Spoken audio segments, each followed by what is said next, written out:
আপনারা দেখবেন West Bengal pole থেকে শুরু করে ত্রিপুরার জনসভা থেকে শুরু করে চারিদিকে পলিটিশিয়ানদের মধ্যে কমন সেন্সটা চলে গেছে, এদের ভোট লাগে। আর মানুষ সমাজে কি হয়, দুটো জিনিস দেখে বেসিক্যালি। তারা দেখে যে ওদের লিডারদের যেরকম আচরণ চলছে ঠিক ওইভাবে ওরা আচরণ করে, এবং দেখা যাচ্ছে যে লিডাররা যেহেতু ইরেসপন্সিবল, ওরা এইভাবে কোভিডের মাঝখানে ওরা পার্টি করছে, সভা করছে। তো এইটা সবাই মিলে এগিয়ে আসতে হবে জিনিসটাকে কন্ট্রোল করার জন্য। এই যে কোভিড সিচুয়েশন, ত্রিপুরার কোভিড সিচুয়েশন ভেরি অ্যালার্মিং, এতে নো ডাউট। কিন্তু এখন অবধি আমি ত্রিপুরা গভর্নমেন্ট থেকে সেরকম কোনো স্ট্রং স্টেপ দেখতে পাচ্ছি না। আর যেটা দেখতে পাচ্ছি যে একটা কনফিউজড একটা ডিসিশন নেওয়া হচ্ছে প্রত্যেকটা স্টেপে। তো আমি বলবো যে আপনারা কোভিড নিয়ে কয়েকটা কথা জেনে রাখুন। প্রথম কথা হচ্ছে কোভিডের ভ্যাকসিন নেওয়া মানে যে কোভিড আর হবে না, দ্যাট ইজ রং। আপনি কোভিড ভ্যাকসিন নিতে পারেন, নিলে পরেও কোনো কোভিড ভ্যাকসিনেরই এফিকেসি বা এফেক্টিভনেস 100% না, 60%, 50% থেকে শুরু করে 90% বা অ্যাভাব। তাই আপনি কোভিড যদি ভ্যাকসিন নেন, এটার মানে এই না যে আপনার কোভিড হবে না, কোভিড হতে পারে। কিন্তু ভ্যাকসিন নিলে আপনার রিকভারি এবং ডেথের রেটটা অনেকটাই কমে যায়, যেহেতু অ্যান্টিবডি ক্রিয়েট হয় বডিতে। তো কোভিড বন্ধুরা আপনাদের বলবো যে এটা কোভিড আপনারা লাইটলি নেবেন না। কারণ কোভিডে কি হয়, মনে হয় যে কয়েকদিন একটু জ্বর হয়ে আপনারা সুস্থ হয়ে যান, হয়ে গেল, এটা না। কিন্তু কোভিড যে এই যে ভাইরাসটা যে বডিতে ঢোকে, তারপর এটা লং টার্ম এফেক্ট সারা জীবন থাকে এটার। তো এটা এমন একটা জিনিস, এটাকে আপনারা ইগনোর করবেন না। মাস্ক পরবেন, সোশ্যাল ডিস্টেন্স থেকে শুরু করে সমস্ত কিছু প্রিকশন যেগুলো গভর্নমেন্ট গাইডলাইন্স আছে, এগুলো যতটুকু পারবেন ফলো করবেন, because it is about your health. আর কোভিডের আরেকটা ইম্পর্টেন্ট কথা হলো যে মনে হচ্ছে যে কোভিডে খুব বেশি ডেথ হচ্ছে না, আমি তো ভ্যাকসিন নিয়েছি, মাস্ক ছাড়া ঘুরি না, that is wrong. You have to wear mask, take all precautions. কারণ কোভিড পৃথিবী থেকে কখনোই চলে যাচ্ছে না। আগামী অন্তত 5-10 বছর কোভিড থাকবে। কোভিডের সাথেই আমাদের বেঁচে থাকতে হবে যুদ্ধ করে, এটা হচ্ছে বটম লাইন, এটা হচ্ছে রিয়েলিটি। কোভিডের ভ্যাকসিন আসবে, তারপর ভ্যাকসিনের বুস্টার ভ্যাকসিন আসবে, কিন্তু কোভিড পৃথিবী থেকে চলে যাচ্ছে না কোথাও। ভ্যাকসিন নিয়ে আমাদের কোভিডের সাথে যুদ্ধ করে আমাদের বাঁচতে হবে। তো এই জন্য বন্ধুরা আমি দেখেছি রাস্তাঘাটে মানুষের যেরকম অবস্থা, গভর্নমেন্ট অফিসিয়ালরাও এই সামাল দিতে পারছেন না। কিন্তু আপনারা মাস্ক ইউজ করা এবং সোশ্যাল ডিস্টেন্স মেনটেন করা, এগুলো মেনটেন করুন। কারণ যে স্টেটের নাকি কি বলবো, মুখ্যমন্ত্রী থেকে শুরু করে বিভিন্ন রকমের মূর্খের দল বসে আছে যে মাস্ক না পরে গত কয়েক মাস ধরে চারিদিকে সভা করছে, মিটিং করছে, লেকচার দিচ্ছে। তো সাধারণ জনগণকে তো দোষ দিয়ে লাভ নেই, নেতারা যা করছে ওটাই ওরা ফলো করছে। আর তারপর আসছে ত্রিপুরা স্কুলগুলো, অনেকগুলো এই যে এক্সাম ক্যান্সেল করা হয়েছে, স্কুলগুলো বন্ধ করা হয়েছে। আমি স্ট্রংলি অ্যাডভাইস করব যারা গভর্নমেন্টে আছেন, আপনারা এটা নিয়ে চিন্তাভাবনা করুন, পুরো অনলাইন সিস্টেমে চলে যান, বা প্রত্যেকটা ডিস্ট্রিক্ট হেডকোয়ার্টারে একটা এক্সাম সেন্টারের অ্যারেঞ্জমেন্ট করুন, যেখানে 500,000 স্টুডেন্টরা ডিফারেন্ট স্ট্রিমের ওরা এসে যাতে এক্সাম দিতে পারে একটা সার্টেন টাইমে। প্রত্যেকটা জায়গাতে টেম্পারেচার চেকের ব্যবস্থা করা হোক, যাতে সবার বডি টেম্পারেচার চেক করা হয় সব জায়গাতে। এবং এক্সাম সিস্টেমটা ত্রিপুরাতে পুরোটা যাতে অনলাইনে চলে যায়, কারণ এইভাবে এক্সাম বন্ধ করে দেওয়া এটা ঠিক না। কারণ কোভিড, আবারও বলছি, এটা কোথাও চলে যাচ্ছে না। কোভিডের সাথে যুদ্ধ করে আমাদের বাঁচতে হবে। কিন্তু ত্রিপুরা গভর্নমেন্টের কাছে আমার অনুরোধ হবে, আপনারা যত রকমের সোশ্যাল গ্যাদারিং আছে, আননেসেসারি গ্যাদারিং, এটা ফাংশনস হোক, রিলিজিয়াস অ্যাক্টিভিটিস হোক, তারপর পলিটিক্যাল প্রোগ্রামস হোক, এগুলো আপনারা গভর্নমেন্ট থেকে অর্ডার দিয়ে স্ট্রিক্টলি এগুলো বন্ধ করুন, অ্যাটলিস্ট ফর 2 মান্থস। না হলে কোভিড সিচুয়েশন ত্রিপুরাতে it's already out of control. তারপরে দিল্লির থেকেও খারাপ অবস্থা হচ্ছে। দিল্লিতে তো বন্ধুরা আপনারা জানেন যে কোভিডের রোগী এত যে হসপিটালে বেড নেই, এত লোক মারা যাচ্ছে যে শ্মশানেও জায়গা নেই আর কি, ওদেরকে ডেড বডিগুলো ডিসপোজ করা হচ্ছে। তো এতটাই খারাপ অবস্থা ইন্ডিয়ান মেট্রোগুলিতে কোভিডের। কিন্তু তাতে কিন্তু পলিটিক্যাল পার্টিরা থেমে নেই, কিন্তু ওদের ক্যাম্পেইন চলছে, ওদের ক্ষমতার সেই লালসা, তারপর ওদের বিভিন্ন রকমের অ্যাক্টিভিটিসগুলো চলছে কিন্তু। তো আপনারা মনে রাখবেন, যত স্বার্থপর লোক আছে সোসাইটিতে, সেই স্বার্থপর লোকের টপ প্লেয়ারে আছে মোস্ট অফ দি পলিটিশিয়ান। এরা খালি নিজেদের পাওয়ার, নিজেদের ক্ষমতার কথা চিন্তা করে, মানুষের কথাটা চিন্তা করে না। তো এই জায়গাতে বন্ধুরা, আজকে কোভিড নিয়ে আমি এত কেন কথা বলছি, যে অনেকের মধ্যে অনেক রকমের ভুল ধারণা আছে যে আমি ভ্যাকসিন নিলে আমার কিছু হবে না, আমাকে আর কে কি করবে, আমি মাস্ক ছাড়া ঘুরে না। দ্যাটস রং। আপনি ভ্যাকসিন নেওয়ার পরেও কোভিড হতে পারে, একবার না 10 বার হতে পারে কোভিড, যদি আপনি ভ্যাকসিন নেওয়ার পরে যদি প্রোটোকল যদি মেনটেন না করেন, সেফটি প্রোটোকল। আর কোভিড এমন একটা জিনিস যে এমন একটা মানে আপনার দেহে এটা যখন হবে, তখন মনে হবে কয়েকদিন আপনি সুস্থ হয়ে গেলেন, কিন্তু এই ভাইরাসটা কিন্তু আপনাকে বিভিন্ন রকমের কমপ্লিকেশন সৃষ্টি করবে কিন্তু সারাটা জীবন। মনে রাখবেন, বিভিন্ন রকমের প্রবলেমস, তারপর কমপ্লেক্সিটি, ওগুলো সারাটা জীবন চলতে থাকবে আপনার। তো এই জন্য আপনারা যারা ভ্যাকসিন নিয়েছেন বা নেবেন, তারা ভাববেন না যে ভ্যাকসিন নেওয়ার পরে আমি মাস্ক ছাড়া যা খুশি করলাম, ঘুরলাম। না, দ্যাটস রং। আর কোভিড আসলে পরে আমি 2-3 দিনে একটু জ্বর হয়ে সুস্থ হয়ে গেলাম, আমার আর কিছু হবে না, দ্যাট ইজ অলসো রং। প্রচুর লোক আছে আপনাদের ত্রিপুরাতে, মানে ত্রিপুরাতে আপনারা দেখতে পাবেন যাদের 2 বার হয়েছে কোভিড, 3 বার হচ্ছে ভ্যাকসিন নেওয়ার পরে হচ্ছে। তো এই জন্য বন্ধুরা, আমি এতটা কেন স্ট্রেস করছি, কোভিড একটা ডেঞ্জারাস জিনিস। এই এতটাই ডেঞ্জারাস, এটা কল্পনা করতে পারবেন না। এটা মনে হয় আপনার কিছু হবে না, অল্প একটু জ্বর হওয়ার পরে আপনি সুস্থ হয়ে যাবেন, কিন্তু এটা কিন্তু সাডেনলি ডেথ করে যায়। এটা ইয়ুথদের থেকে, মানে 20 বছর থেকে শুরু করে 80-90 বছর, 100 বছর অবধি সবাই এটার মানে খুব ডেঞ্জারাস জিনিস কোভিড। তো কোভিডটাকে আপনারা লাইটলি নেবেন না। আমি আমার বন্ধুদের রিকোয়েস্ট করব, আপনারা প্রোটোকল মেনে চলুন, মাস্ক ইউজ করুন, ক্লিনিং, সোশ্যাল ডিস্টেন্সিং, এগুলো সব ফলো করুন। কারণ এই মানে মারণ ব্যাধি বা এই ভাইরাস নিয়ে কিন্তু আমাদের বাঁচতে হবে। আবারও বলছি, কোভিড কখনো শেষ হবে না, আগামী 5-10 বছর ধরে আরো বেশি হয়তো এটা চলবে। কিন্তু আমরা ভ্যাকসিন নিয়ে নিজেদের সোশ্যাল ডিস্টেন্সটা মেনটেন করে, আমরা মাস্ক পরে, আমরা কিন্তু এইভাবে এটা নিউ নর্মাল, আমাদের এটা শিখতে হবে যে আমরা কি করলে পরে আমরা বেঁচে থাকবো এবং আমাদের মৃত্যু হবে না তাড়াতাড়ি। তো বন্ধুরা, আপনারা সবাই ভালো থাকবেন কোভিড নিয়ে, কারণ কোভিড যেভাবে ছড়াচ্ছে, ইন্ডিয়া এখন ওয়ার্ল্ডের এপিসেন্টার হয়ে গেছে কোভিডে। কারণ ইন্ডিয়ার যে কোভিড, তারপর হচ্ছে ব্রাজিল, পুরো ওয়ার্ল্ডে এই দুটো কান্ট্রিতে Covid totally out of control চলে গেছে। তো এর মধ্যে দেখুন, কিছু কিছু পলিটিক্যাল অর্গানাইজেশন আছে যারা নাকি কিছু ভালো ডিসিশন নিয়েছে। যেমন ধরুন আরএসএস কুম্ভ মেলা ক্যান্সেল করে দিয়েছে, যেখানে কোটি কোটি মানুষ যেত, হয়তো কোভিড হয়তো আরো কি বলে কয়েক হাজার বা লক্ষ গুণ হয়তো ছড়াতো। তো ত্রিপুরার Covid situation also very bad. তো আইল request state administration to think about a control lockdown. Office কাছারি বিজনেস সব খোলা থাকবে, কিন্তু টেম্পারেচার রিডিং থেকে শুরু করে বিভিন্ন রকমের সোশ্যাল ডিস্টেন্সিং এনফোর্স করা হবে, এবং যত রকমের পাবলিক ফাংশন আছে, প্রোগ্রাম আছে, এগুলো যাতে অন্তত 2 মাসের জন্য এটা যাতে সমস্ত কিছু ত্রিপুরা রাজ্যে যাতে সমস্ত কিছু বন্ধ করা হয়। বিশেষ করে ফেস্টিভ্যালস বা পাবলিক প্রোগ্রামস বা পার্টিজ বা বিভিন্ন রকমের ফাংশনগুলো, এগুলো যদি বন্ধ করা হয় তাহলে মাস গ্যাদারিং হবে না, তাতে কোভিডটা অনেকটাই কন্ট্রোলে থাকবে। কিন্তু অ্যাজ অফ টুডে ত্রিপুরার Covid situation pretty much out of control. এই জন্য সবার আপনাদের সাবধান থাকতে হবে।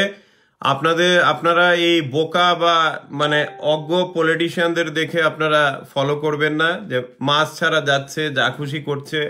তো এটা তো আমি কিছু টপিকে আসছি, টপিকগুলো আজকে আমি কভার করছি। প্রথম কথা হচ্ছে, আপনারা হয়তো জানেন যে আমাদের রতনলাল এখন কি বলবো, কি ডিফ্যাক্টো চিফ মিনিস্টার বলবো না ডেপুটি সিএম, এটা আপনারা ডিসাইড করে নিন। কিন্তু ওনার মানে বুলিগুলো থামে না আর কি। তো আমি এক একটা করে আসছি। রতনলাল বলেছেন যে anyone can become doctor or engineer, but think different, Ratanlal Nath. তো এখন কথা হচ্ছে, আমাদের ত্রিপুরার বা ইন্ডিয়ার এরকম একটা দুর্দশা চলছে যে যারা নাকি মোহনপুর সিদাই মোহনপুরে গাঁজার ব্যবসা করে বা ড্রাগের সাম্রাজ্য চালায় পেছন থেকে বা ভেরি করাপ্ট পিপল, তারা জ্ঞান দিচ্ছে ইঞ্জিনিয়ার ডক্টরদের। তো it is a very sad moment of democracy যে অপদার্থরা চেয়ারে বসেছে এবং যা মুখে আসছে বলছে। তো আমি রতনলালকে বলবো, আপনি স্বামী বিবেকানন্দের বই একটু পড়ুন, তারপর নিজেকে শুদ্ধ করুন। আপনি যেভাবে মোহনপুর সিদাই মোহনপুরে ক্রিমিনালদের বা এদের নেক্সাসে যে ড্রাগসের বিভিন্ন রকমের এম্পায়ার চালাচ্ছেন, ওগুলো থেকে বেরিয়ে আসুন। ত্রিপুরা খুব ছোট জায়গা, কিছুই লুকোনো থাকে না, একটা না একটা সময়ের পরে সবকিছুই এক্সপোজ হয়ে যায়।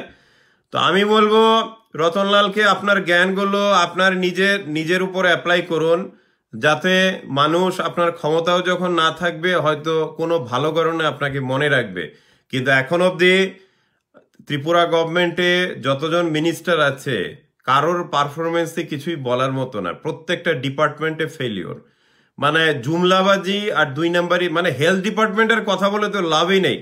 প্রত্যেক দিন আবারও বলছি, ত্রিপুরার doctors, nurses, health professional, paramedical সবাই খুব ভালো কাজ করছেন, ডেডিকেটেড কাজ করছেন, কিন্তু এরা অনেকেই হয়তো স্যালারি পাচ্ছেন না, অনেকে কন্ট্রাক্টে আছেন, অনেকের খুবই করুণ অবস্থা। কিন্তু হেলথ মিনিস্টার বা government, state government, the health department, এটা কিন্তু পুরো মানে সারা ত্রিপুরাতে হেলথ সেক্টরটা পুরোটাই প্রায় ভেঙে পড়েছে। তারপর আপনারা জানেন, আপনারা দেখেছেন এই ভিডিওটা ভাইরাল হয়েছে যে ওএসপিএস এর সামনে আগরতলাতে একজনকে যখন পুলিশ বা মাস্ক এনফোর্সমেন্টের অফিসিয়ালরা আটক করেছিল, আই থিঙ্ক ওনার নাম হচ্ছে জয়ন্ত বিশ্বাস খুব সম্ভবত। তো ওখানে দেখা গেছে, আপনারা সবাই দেখেছেন যে পুলিশের সাথে আর্গু করেছে যে চিফ মিনিস্টার যদি মাস্ক না পরে একটা স্টেটের, আর ওনাকে যদি কোনো পানিশমেন্ট না দেওয়া হয়, তাহলে সাধারণ মানুষ 200 টাকা কেন দিতে যাবে? তো আমি বলবো বন্ধুরা, আপনারা যেমন দেখছেন একজন মানুষ, সাধারণ মানুষ আপনাদের মধ্যে থেকে এইভাবে গর্জে উঠছে, আপনারাও গর্জে উঠুন। আর গভর্নমেন্টকে আমি বলবো, সাধারণ মানুষের উপরে এই 200 টাকা ফাইন করাটা, that is totally A wrong approach. Government হতে হবে প্রো পিপল, গভর্নমেন্ট কখনো এন্টি পিপল যাতে না হয়, যেটা নাকি যেমন আসামে হচ্ছে অ্যান্টি পিপল গভর্নেন্স। আসামে কি করা হচ্ছে, বিলো বিপিএল লাইন বা পভার্টি লাইনের নিচে যারা আছে তাদেরকে ফ্রি কোভিড ভ্যাকসিন দেওয়া হবে। এই যারা নাকি বিপিএল বা এই যে লাইনের উপরে আছে, পভার্টি লাইনের, তাদেরকে প্রায় 1600 টাকার উপরে দিতে হবে আসামে for a Covid vaccine. So that is totally A wrong approach. কারণ মানে একটা গভর্নমেন্ট বা একটা governance, that should B pro people, not anti people. তো ত্রিপুরাতে যাদের মাথায় এসছে যে 200 টাকা ফাইন জারি করা হবে, আমি গভর্নমেন্ট অফিসিয়ালদের বলবো, আপনারা একটা প্যাম্পফ্লেট বাংলাতে বা এবং ইংরেজিতে বা হিন্দিতে ছাপান, কয়েকটা ল্যাঙ্গুয়েজে ছাপিয়ে 1 পাতা বা 2 পাতার একটা প্যাম্পফ্লেট আপনারা, এবং মাস্ক আপনারা প্রত্যেকটা কোনায় কোনায় ডিস্ট্রিবিউট করুন। মানুষকে সচেতন করুন যে কেন মাস্ক পরা খুব প্রয়োজন, ওদেরকে আগে সচেতন করুন। আপনারা নিজেরাই মিছিল মিটিং করছেন, পলিটিক্যাল র্যালি করছেন, চারিদিকে কি বলে নেচে বেড়াচ্ছেন, কোনো মাস্ক নেই, সোশ্যাল ডিস্টেন্স নেই, কিছু নেই। তো সাধারণ মানুষের তো দোষ তো নেই, সাধারণ মানুষ তো শিখবে আপনাদের থেকে। আপনারা যদি এতটাই বোকা বা অজ্ঞ হন, তাহলে সাধারণ মানুষ আপনাদের থেকে কি শিখবে? কিছুই শিখবে না। তো এই জন্য গভর্নমেন্টকে আমি রিকোয়েস্ট করব যে আপনারা করুন কি, খুব একটা স্ট্র্যাটেজিক ওয়েতে কোভিডটাকে কন্ট্রোল করুন। একদিকে হসপিটাল সিস্টেমটাকে সুন্দর করে রাখুন, ওটাকে স্ট্রং করুন। প্রচুর নার্সেসরা আছে, প্রায় 1000-এর উপরে, ওনারা চাকরি পাচ্ছেন না, ওনাদের চাকরি দিন। প্রায় 500-600-র মতো এমবিবিএস ডক্টর আনএমপ্লয়েড বসে আছে ত্রিপুরাতে, কোনো জব নেই, ওদেরকে এমপ্লয় করা হোক। তাহলে ত্রিপুরার হেলথ সেক্টরটাকে সুন্দর করে এটা বুস্ট আপ করা হোক। একদিকে হেলথ সেক্টর বুস্ট আপ করতে হবে, আরেকদিকে জনগণের মধ্যে অ্যাওয়ারনেসটা বাড়াতে হবে। তো প্যাম্পফ্লেট বানাতে হবে, পৌঁছে দিতে হবে মানুষের কাছে, মাস্কও ফ্রিতে পৌঁছে দিতে হবে। তারপর মানুষ এটা ফলো করবে। এই 200 টাকা ফাইন করা, মানুষকে এভাবে অত্যাচার করা, এগুলো হচ্ছে পাবলিক টর্চার। এগুলো গভর্নমেন্টের বন্ধ করা উচিত। এসব ফাইন টাইন দিয়ে কিছু হয় না।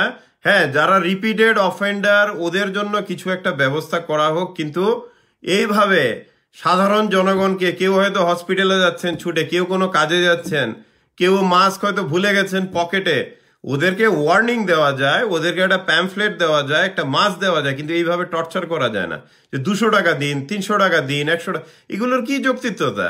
একটা সাধারণ মানুষ দৌড়াচ্ছে কোথাও, 200 টাকা দেবে? হ্যাঁ, এটা এগুলো এগুলো এগুলো কোনো গভর্নেন্স না। তারপর হচ্ছে গিয়ে যেমন ত্রিপুরা রাজ্যে আপনারা দেখেছেন যে মাস গ্যাদারিং এ তো শেষ নেই, পয়লা বৈশাখ থেকে শুরু করে প্রত্যেক দিনই হচ্ছে।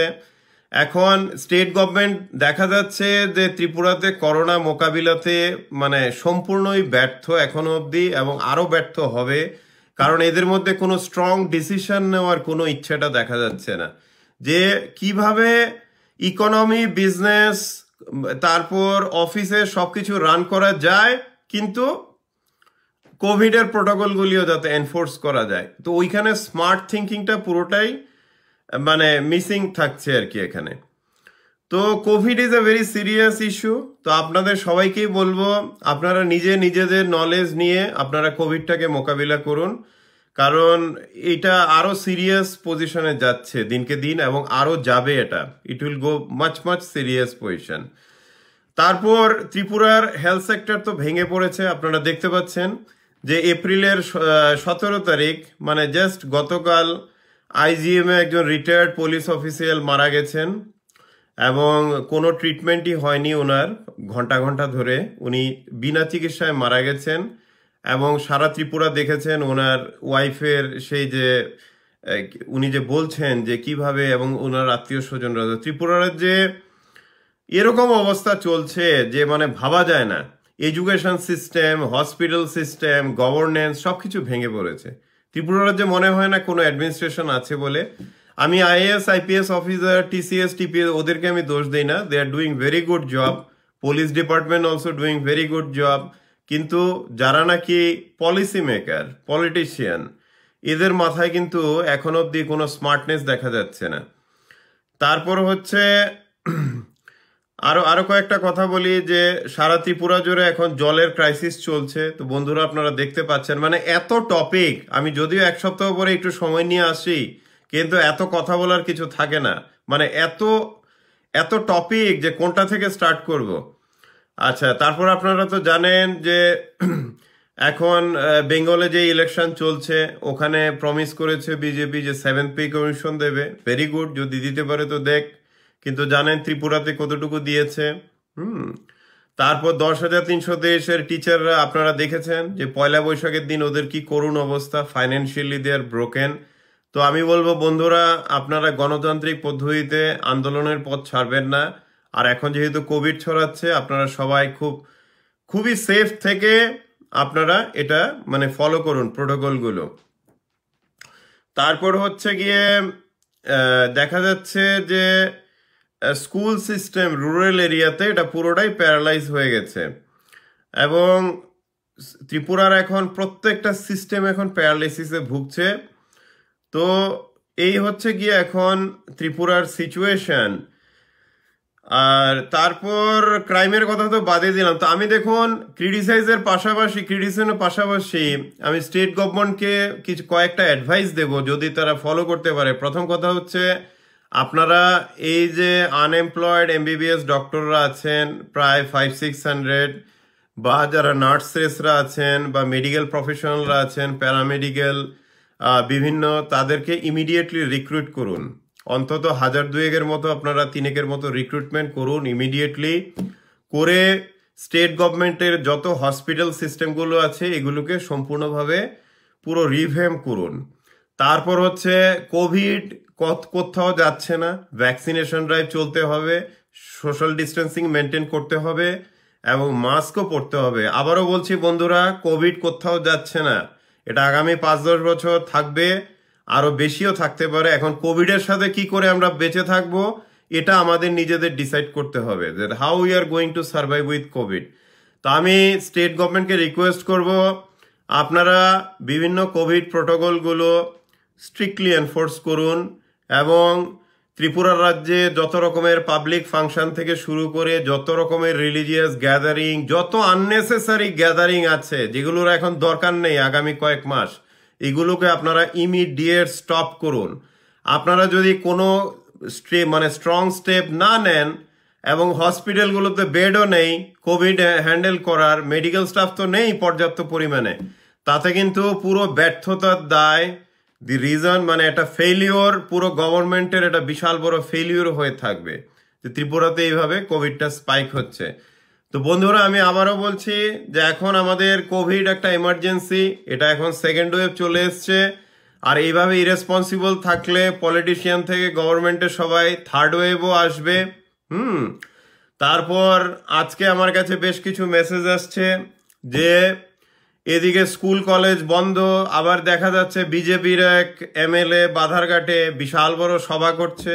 হ্যাঁ, তো এটাতে বোঝা যায় যে মানে ত্রিপুরা রাজ্যের পলিটিক্সে যে জ্ঞান পাপিতে ভর্তি আর কি, যে এমন জ্ঞান পাপি যে জানে যে এগুলো করা উচিত না কিন্তু ওগুলোই করছে, সভা করছে, এই করছে।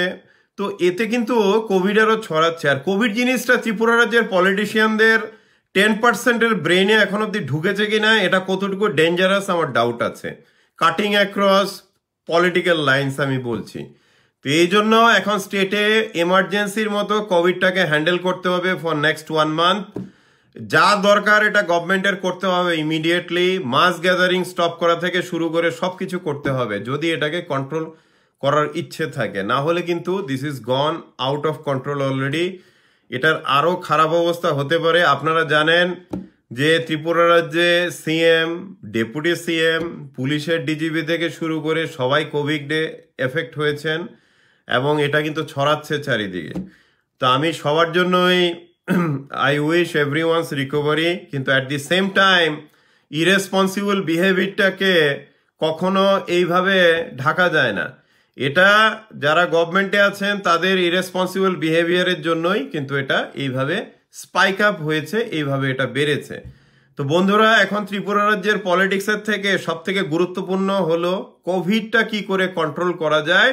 এটা আপনারা সবাই ঘরে ঘরে ঘরে ঘরে সেই প্রতিরোধটা গড়ে তুলুন, এবং গভর্নমেন্ট কি করছে না করছে আপনারা নিজেদের কমন সেন্সটা ইউজ করুন। সোশ্যাল গ্যাদারিং থেকে শুরু করে প্রোগ্রাম, ফাংশন যাই আছে সমস্ত কিছু কয়েকটা মাস পিছিয়ে দিন, ওইভাবে আপনারা অপারেট করুন। নয়তো এটা খুব একটা ডেঞ্জারাস সিচুয়েশন এখন ত্রিপুরা এবং রেস্ট অফ দ্য ইন্ডিয়াতে। আর তারপর আমি 2-3টা কথা বলবো। যে প্রথম হচ্ছে গিয়ে আপনারা জানেন যে এডিসিতে নূতন টিম প্রদ্যোৎ মানিক্যের আন্ডারে টিপরা মথা শপথ গ্রহণ করছে, এবং এটাতে একটা জিনিস বোঝা যায় যে ত্রিপুরা রাজ্যে মানুষ যে পলিটিক্যাল পার্টিগুলো যে আছে যারা নাকি এখন কাজ করছে বিভিন্ন জায়গাতে, people are getting fed up. কারণ কোন পলিটিক্যাল পার্টিরই বেশি কিছু দেওয়ার নেই, তারা একটা নতুন পার্টি যেটা 2-3 মাস আগে ফর্ম হয়েছে দিয়েছে। এটার মানে কি? এটার মানে হলো ত্রিপুরা রাজ্যের মানুষ একটা মুক্তি চাইছে, একটা পরিবর্তন দেখতে চাইছে, যে ওদের ইকোনমিক লিভিং কন্ডিশন থেকে শুরু করে চারিদিকে একটা পরিবর্তন দেখতে চাইছে। তো আমি নতুন এডিসি অ্যাডমিনিস্ট্রেশনকে once again I congratulate them. আর আমি এডিসি অ্যাডমিনিস্ট্রেশনকে রিকোয়েস্ট করব যে আপনারা আগামী আর 1-1.5 মাসের মধ্যেই রেনি সিজন আসছে, জুন জুলাই থেকে। ধরুন জুন এন্ড বা জুলাই থেকে আসছে। তখন ত্রিপুরাতে প্রত্যেক বছর ম্যালেরিয়াতে 500,000-এর মতো মানুষ মারা যায় প্রত্যেক বছর। এডিসি এরিয়াতে ম্যালেরিয়াতে প্রচুর মানুষ মারা যায় প্রত্যেক বছর। তো আমি বলবো এডিসি অ্যাডমিনিস্ট্রেশনকে, আপনারা politics, once you take oath, you focus on good governance. First is improve medical facilities, education, roads, তারপরে হচ্ছে pure drinking water, that should be your priority. So do all this, but remember rainy সিজনে যখন নাকি malaria খুব আসবে, এবং ADC এরিয়াতে প্রত্যেক বছর 500 বা 1000-এর উপরে মানুষ কিন্তু মারা যায় ম্যালেরিয়াতে, প্রত্যেক বছর হয় এটা। এইটা যাতে এই বছর যাতে বন্ধ করা যায়, এটা আপনারা দেখবেন। আর তারপর আমি বলবো যে ত্রিপুরাতে এখন cutting across all political party সবাই মিলে কোভিডটাকে যাতে ট্যাকেল করা যায় আপনারা ওটাতে ফোকাস করুন। আমি লাইভের প্রথমেই বলেছি যে আজকে লাইভে খুব বেশি কথা বলবো না, আর পলিটিক্যাল টপিকগুলো নেক্সট লাইভে কভার করব। এই লাইভটা পুরোটাই কোভিড নিয়ে, সবাইকে অ্যাওয়ার করা থেকে শুরু করে আপনারা কি কি করলে কোভিডটাকে আপনারা কন্ট্রোল করতে পারবেন, তো সেটাতে ফোকাস করুন আপনারা। তো বন্ধুরা, আপনারা সবাই ভালো থাকবেন। আবার আগামী সপ্তাহে আগামী সানডেতে আপনাদের সাথে দেখা হবে। Till then take care, be safe, Jai Hind.